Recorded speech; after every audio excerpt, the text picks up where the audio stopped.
addiction is ultimately when we are out of balance, we yearn to get back in balance. So when I was younger and I had some trauma and I didn't really know how to regulate my nervous system, but alcohol was excellent for that, right? If I drank, I just felt better. So you have to be a complete ninja, wizard, Jedi just to figure all this stuff out and start feeling marginally better. So if you introduce something like urine therapy, as you stated in our first interview, you don't even need to have a clean diet. You don't even need to be off medical drugs. The hair of the dog, je ne sais quoi magic that is in urine therapy is a biofeedback loop that's going to start to heal you. Cell salts, amino acids, minerals, antigens, antibodies, stem cells, just pure magic, pure nutrition, pure the presence of God type of thing. And so obviously moving towards cleaning up your diet, getting good sleep, all these things can work. But my understanding working with you and your research and then juxtaposing it to my practice, I see that, and the more I learn about urine therapy, the more I practice, because people teach me things that I didn't necessarily know, right? I didn't have thought processes. I've always rode on my intuition and been like, oh, this is good medicine. But the more I talk to you guys, the more I want to practice it in various different ways. And so, and then talking to Dr. Edward Group, that was a fantastic call. I mean, it was the first time we met and we went deep fast. Next up, Brother Sage brings his decades of experience in holistic health to discuss urine therapy, one of the most misunderstood yet powerful healing modalities. Brother Sage has spent decades exploring natural healing practices, and one of the most profound modalities he teaches is urine therapy, an ancient yet controversial practice that is now gaining attention for its powerful health benefits. In this episode, he demystifies urine therapy, explaining how it's not a waste product, but rather ultrafiltered blood plasma containing thousands of beneficial compounds such as stem cells and antibodies. He breaks down the science behind its therapeutic properties, shares groundbreaking research, and discusses the various ways it can be used beyond oral consumption, such as topical applications, eye rinses, and fasting protocols. With nearly 50 years experience in holistic health, Brother Sage also explores the deeper connection between physical, mental, emotional, and spiritual well-being, offering a unique perspective on self-healing and empowerment. Right after him, Dr. Lee Merritt is here to challenge everything we've been told about how the body heals. For decades, the medical establishment has insisted that pharmaceuticals are the only solution for disease, but research suggests otherwise. In fact, Nobel Prize-winning discoveries have identified powerful anti-cancer compounds naturally found in urine, compounds that modern medicine has largely ignored. Dr. Merritt has spent years studying these overlooked healing mechanisms. She breaks down how urotherapy works as a personalized form of medicine, adapting to the unique changes in the body minute by minute. Unlike pharmaceutical treatments, which remain static, this approach evolves with your body's needs, delivering an immune-boosting, regenerative effect that's impossible to replicate synthetically. So, why has this knowledge been buried? And what does it mean for those struggling with chronic illnesses today? In this episode, Dr. Merritt reveals how the body naturally produces its own medicine, why this ancient practice is making a comeback, and the incredible healing potential hidden in plain sight. Aloha, everybody. I'm Brother Sage. I happen to be living in Kauai at the moment, and I've been using urine therapy and practicing it every day for the last 30 years, and it's made my life better than I could ever imagined.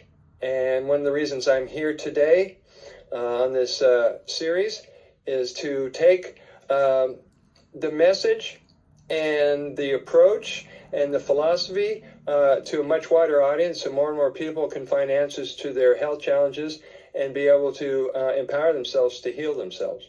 I learned about it from two books. One became my urine therapy Bible. The first book is The Golden Fountain by Cohen Vanderkroon out in Holland.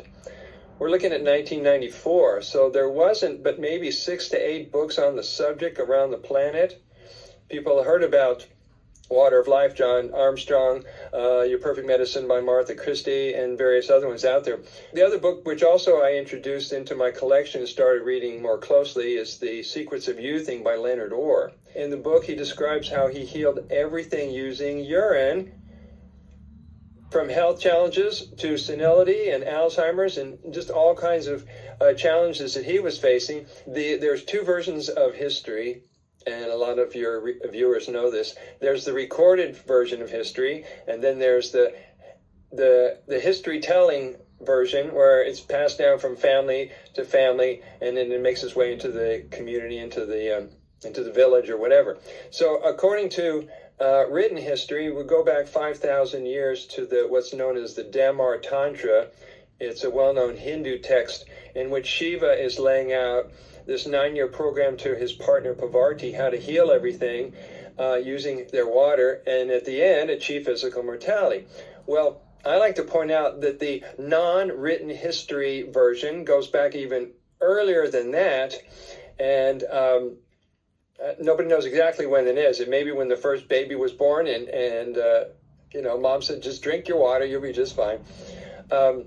And then 5,000 years later, we noticed, I picked up on this the other day, I wasn't sure where I came up with this, but how was it that urine therapy jumped from country to country? We're looking at 50, 60, 70 countries with about 300 million practitioners of urine therapy. Did it spread like the 100th monkey theory, where one person drank their urine in one country and another one started? I have no idea, but it shows how popular this has become to the movement that it's in right now. What urine is not a waste product. It is not something your body eliminates because it's part of that kind of a process. And a lot of people in the community either know it as Orin or Shivambu. What it is ultra-filtered blood plasma water. And even the medical community has that in their writing. It's ultra-filtered plasma water. And what's going on here is that the intelligent body came with a blueprint. It came with the whole chart. It let it know what is a perfect cell, what is a perfectly functioning liver and kidneys, et cetera, et cetera. And so what it's doing is it's scanning the plasma as it's about to go while it's being transferred from the liver to the kidneys, about to be filtered over 1 million times with the nephron system, and it can identify a contaminant, it can identify a threat, and it designs trillions of stem cells, antibodies. We've identified over 5,662 identified ingredients in human urine, and it comes out of a study out of Canada. If anybody wants the link to this, we have that, and a whole lot of research available to people. So what happens is people will take it back in their body one of 25 ways. Now, most people, when they think of urine therapy, what pops into their mind? Oral consumption. They may look at their jar and go, yes, it's time to drink my medicine. Well, that's true. However, there is a deeper healing and a deeper cleansing takes place when you do what I teach is known as saturation dosing, in which you start incorporating more of the topical protocols. Eye rinses, ear rinses, fasting, enema, body massage, nose drinking, nose sniffing, fasting on Orin. What that does is it saturates the body and all the systems a lot better than just the oral consumption, which still works.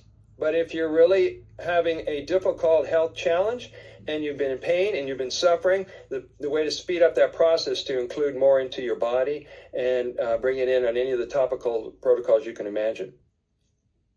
So what this is your body's remedy for whatever's going on with you. For those that know how I teach in my background, I've been a holistic health practitioner all these years, about 48 years. And my approach to urine therapy is the inclusion of the other 3 components, are all 4 components that make up true health. And that's the 4 pillars of mental, emotional, physical, and spiritual. So when we're talking about healing and condition, we want to look at building a lifestyle so that people are improving and making corrections everywhere, not just doing a detox and a cleanse and a fast, but making healthy food choices, having emotional well-beingness, having positive life-affirming ideas in your mind, building healthy relationships and community. These whole things help people to get through the most difficult challenge you can imagine. When I consult people across the planet, they're just thinking about the condition and the symptom. And I realized from doing work and listening to people that it's a lot deeper issues. It's things that's eating them emotionally. That's things that's been never expressed and released their whole life. So we address everything so we can look at what other areas of the life need to be corrected so everything's back into homeostasis and balance again, and then they can build a lifestyle that not only gives them results, but they can keep going on that lifestyle the rest of their life. Physically, what's happening with you when you take the urine into the body, I mentioned earlier that they've identified 5,662 ingredients. In that list of the ingredients are items that people rush to their health food store to calm their nerves, to soothe their adrenal glands, to help their lymphatics, to help their liver and kidneys. Well, some of those ingredients that people buy because they're uptight and they're stressed out and they're anxious and they're concerned and they're emotional wreck is magnesium, serotonin, melatonin, oxytocin, human growth hormone, HGH, magnesium, which I mentioned, B vitamins, iron, potassium. It's all in there. So when people are drinking it, it's very common. You hear people report they feel more relaxed and more at ease with the things that used to disturb and trigger them. So if you look at it that way, it's clearing out all the toxins and it's clearing out the parasites that cause people to eat incorrectly, to make poor decisions. We've seen a lot of people, and I'm very thrilled about this part, is they've been breaking their addictions. Because the chemistry gets readjusted, reset, because the nutrients clean out what was in the brain, what was in the pineal gland that's been calcified. It hydrates the sinuses. There's a whole lot that the urine's doing, and it kind of explains why so many people in India and Pakistan and Saudi Arabia have been doing urine for thousands of years, and they don't talk about supplements. They don't talk about going to the doctor. They even have clinics in India. We don't have that in the United States yet. Let's go back to the attribute of neutralizing and sterilizing everything that's found inside the blood plasma, inside the water. The thing that doctors do, and they're very good at convincing us that their system of healing works, is they identify and isolate something that's found in the urine. They pull it out and they say you got aluminum, you got graphene, you got this, that, and the other thing. All they do is identify it, but they're not using parameters to measure its effectiveness when combined with over 5,000 other nutrients, that it may actually be no harm to the human body. If they isolate it, they can run it through their system, and then convince you have to follow their advice, and their diagnosis is all that really matters, and you'll get into drugs and surgery. You see how that's misinforming people? You're